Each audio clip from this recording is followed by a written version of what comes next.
گودل بچه‌ها، خوش اومدید به یه ویدیو دیگه از امیر ولفه و امروز بالاخره میتونم آموزش آوردن آزمایشگاه داخل ماینکرافت رو بهتون بدم. و یه نکته جالبی هم که داره از این ماینکرافت ها نیست که مثلا چیز باشه، از این آزمایشگاه ها نیست که با مود بیاریش، توی خود ماینکرافته ولی خیلی کم پیدا میشه و خودم به زور فهمیدم این آزمایشگاهه و چه جوری باید بیاریمش. یعنی توی ماینکرافت یه کریت نیو ورد رو میزنیم دوباره. شما میتونید روی سروایول و کریتیو بذارید ولی روی کریتیو باید باشه، چون توی سروایول این وسیله ها دستور ساخت و هیچی ندارن. میایید توی ادونچر تمپرش رو هر جایی که میخواد باشه، ولی خب من یه مرضی دارم که سیدم رو عوض کنم همیشه. پس سیدم رو میزنم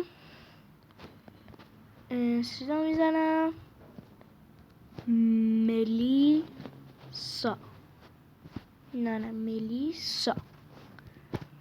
سیدم میزنم ملیسا. بونز چست و اینا رو همش رو باید فعال کن. فلت بورد رو فعال نکردید ولی بقیهش رو همه رو فعال کن. این پیج ریستنس رو 6 سانتی هم میذارم یکم بهتر ببینیم.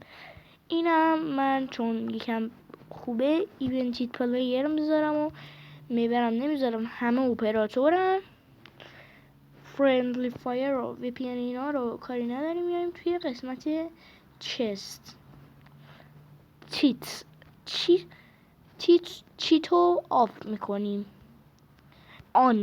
یعنی من آلمستی نمیذارم. چرا آلمستی میذارم؟ چون قرار خوب باشه کیپ ایونتوری و بقیه‌اش هم که وازه. میرسیم به ریسورس پک ها. میتونید اگه دلتون خواست ریسورس پک بزنید نزنید، ولی خب من چون اینجا یکم دلم میخواد چیزا میزنم. کجاست مودی که میخواستم؟ موری اوره اکتیوش میکنم و توی براور پک هم فکر کنم اکتیو شده. آره، اکسپریمنت هم که باید فعال باشه.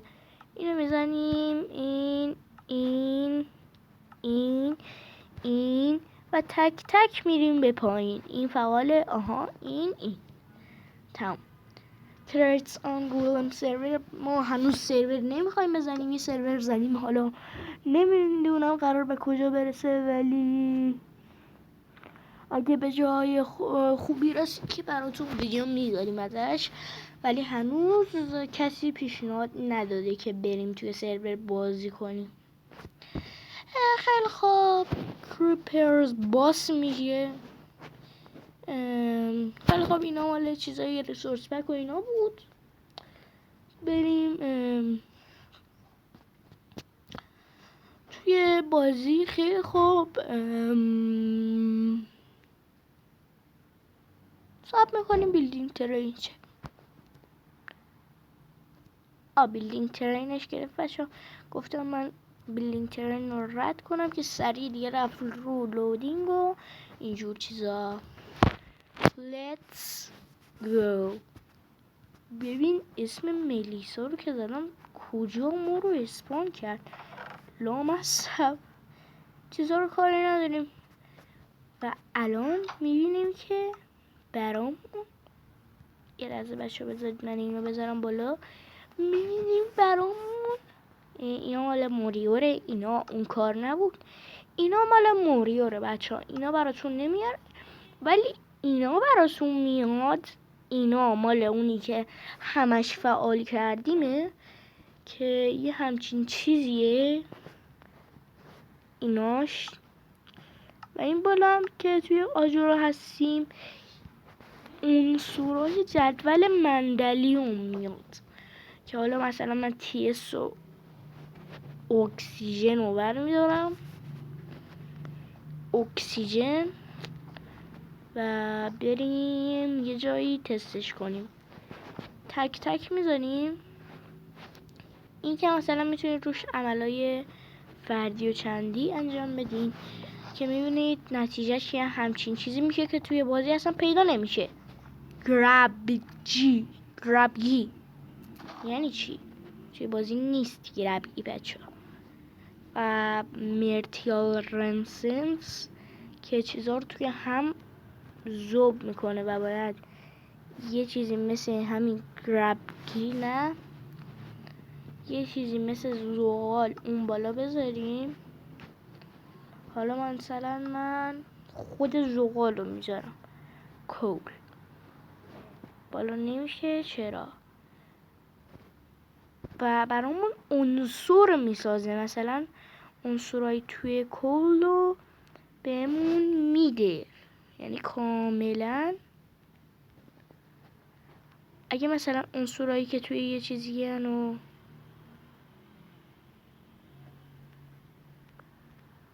من نفهمیدم چه غلطی اینجا کردم، ولی هر غلطی کردم بد غلطی کردم. مثلا اگه کول رو بذاریم این ماده ها توشه که ورش میداریم، یا مثلا اگه میخوام این دفعه مثلا آهن رو بذارم ببینم چیا توشه، میتونید کارهای آزمایشگاهی خلاصه انجام بدید. مثلا آمتیست شارد اینو ببینیم چی کار میخواد کنه.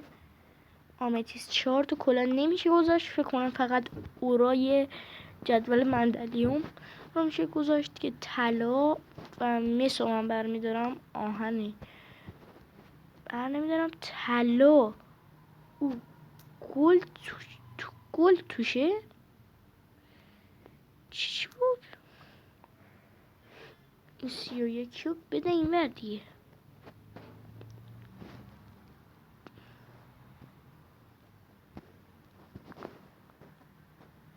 گل توش عنصر گلد داره. اینم نیتروژن توی زغال، کربن و هیدریون. و توی مس چیه؟ مس رو نمیشه گذاشت چون مس توی بدن قطعا نیست، چیزای جدول مندلیوم نیست. اما نظرتون آهن یا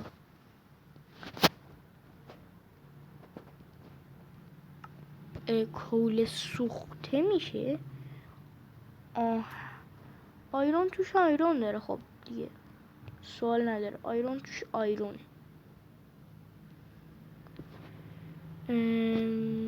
اینم بریم به این آیرون توش آیرونه. اینم دوباره 7 تا کربن توشه، یعنی کربنش فکر کنم بیشتره. کربن بعد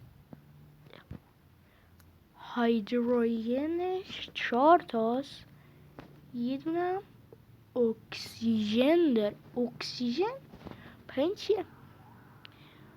اوگاسینیون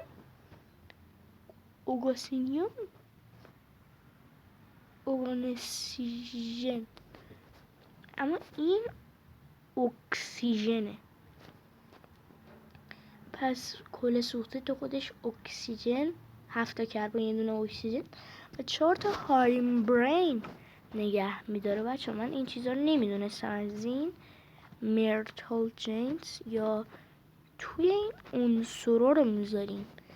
اما اگه مثلا هایدرونو یا مثلا با کربن با مثلا نه هایدرون ها رو بردار، نیتروژن بذاریم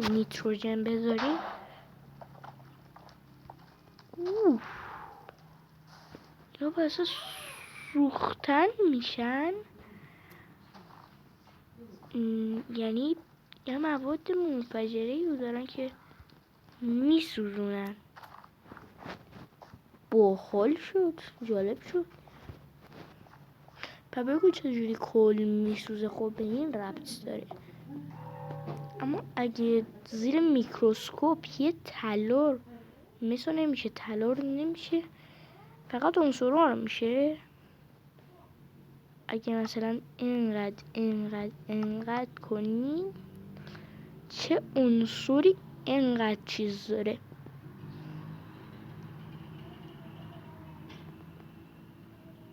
نه یه لحظه بیا پایین توتل. بیایی پایین توتل. اکسیژن یه همچین قولی اکسیژن یا خدا برداشتم نمیشه. حالا خب بریم اون نایی که به هم دیگه مربوط بودن. هایدرونو نه هایدرون بود و کربن دورش یه لایه کربنی میکشم هایدرونو. اما به جای اما به جای این نیتروژن ندارم، اکسیژن میذارم و پایین ترین لایه‌اش هم دوباره 3 تا کربن، ولی هیچی ساخته نمیشه. و این بود از آزمایشگاه در داخل ماینکرافت. ولی ویدیو 11 دقیقه شد با همینا سرگرم شدیم. اما این ویدیو رو میخوام یه چند ثانیه اضافه تر طول بدم و خب چیزای مود ماریو رو هم تست کنیم. اولین چیز که اینه اکسپلونسیاس که به نظرم واقعا باحال بودن. اکسپلونس میکردن، مثلا اگه بوتسشو داشتی و شیفت میزدی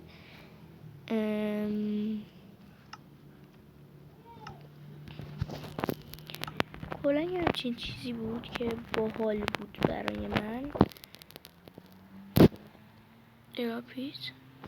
drop item. او ببینید مثلا شیفت که میگیری نمیتره که این از اون نیست. مثلا تو یه استک تیر میاری دراپش. الان باید اینا منفجر میشدن، نمیدونم چرا قاعدتا باید منفجر میشدن، ولی نمیدونم چرا. زیاد از این مود اطلاعی ندارم. اکسپلونس ریزینگ داره، این اکسپلونس ریجینگ داره، اینم داره، این بیلو این هوش هم داره. کلا توی ماینکرافت سوروایول به درد میخوره من بچه ها. اینا زیاد توی کریتیو به درد نمیخورن. بازی منم اومد بیرون، حالا 2 ساعت لودشه. توی کریتیو همونطور که میگفتم بیشتر به درد میخورن و توی سوروایول به درد نمیخورن. مثلا توی اینجوری کندنشون باید باعث منفجر شدن میشود که اما این نوعی که ما برداشتیم کاملا اشتباهه. این نوعی فکر کنم سمی بود، یعنی پویزن داشت. خب اسمش هم پویزنین آرمونه. من نگاه کن. خیلی خب اینا چیه؟ رادیوم میذاریم سرمون دیگه. رادیوم کلا قرمزه، باعث هل فکر کنم. اکسپلونس ریجینگ داره و هل فکر کنم. هلتت هم پر میکنه، هارتت رو پر میکنه. اینا هم وسایلشه. فرسیوم این فرسیوم که خوندم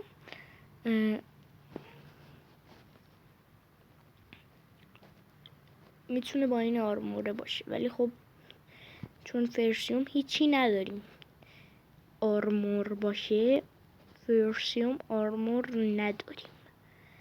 اینا اون چیزایی هستن که میتونن منفجر کنن. من با این چیزا یه خونه ساختم برای خودم توی سوروایول. این به درد اونایی که میخوره که دلشون میخواد یه دیزاین همینجوری یهویی به خونه بدن. ببین یا مثلا با هوش کلیک کنی میکنه. خیلی خوبه برای رفتن به ارتفاعات پایین‌تر. فقط آیتم زیاد تو اینونتوریتون جمع میشه دیگه.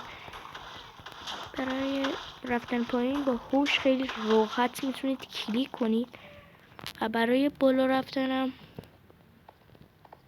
میتونید شیفت فکر کنم میگرفتی پرواز میکرد. نه برای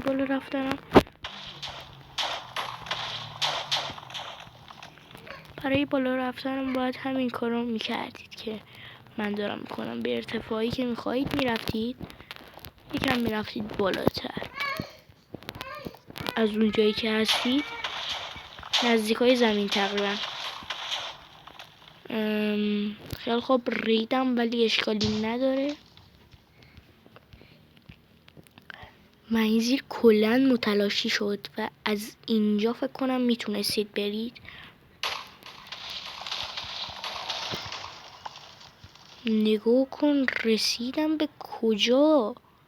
یعنی فقط ماین میکنم دیگه با اینا. خیلی بالن.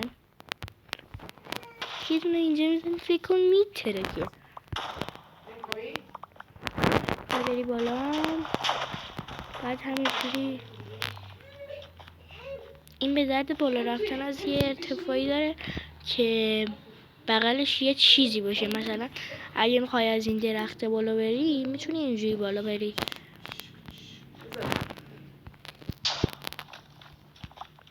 نه دیگه همون ترفند اندرپل درست.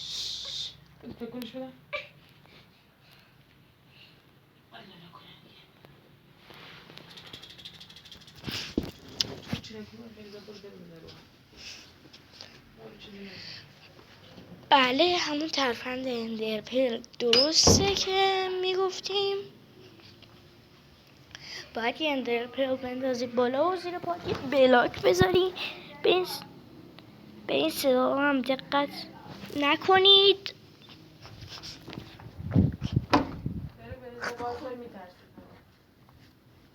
ببینید بعد همون ترفندی که گفتم درسته. بچه ها من باید از این به بعد یکم ساکت تر حرف بزنم. بعد خب میاییم اینجا روی نسیوم بندل رو برمیداریم. فکر کنم میتونید بندل کنید. بس بندل رو نمیدونم چیکار کنه. من درس استفاده از این موضوع نمیدونم ولی خب مثلا انترپل میزنیم به اون بالا.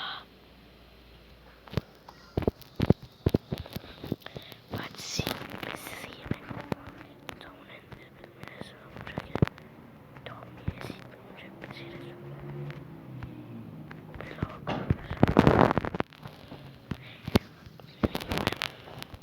زیاد لازمیون ندارم بچه ها. و تا ویدیوهای بعدی گود بای.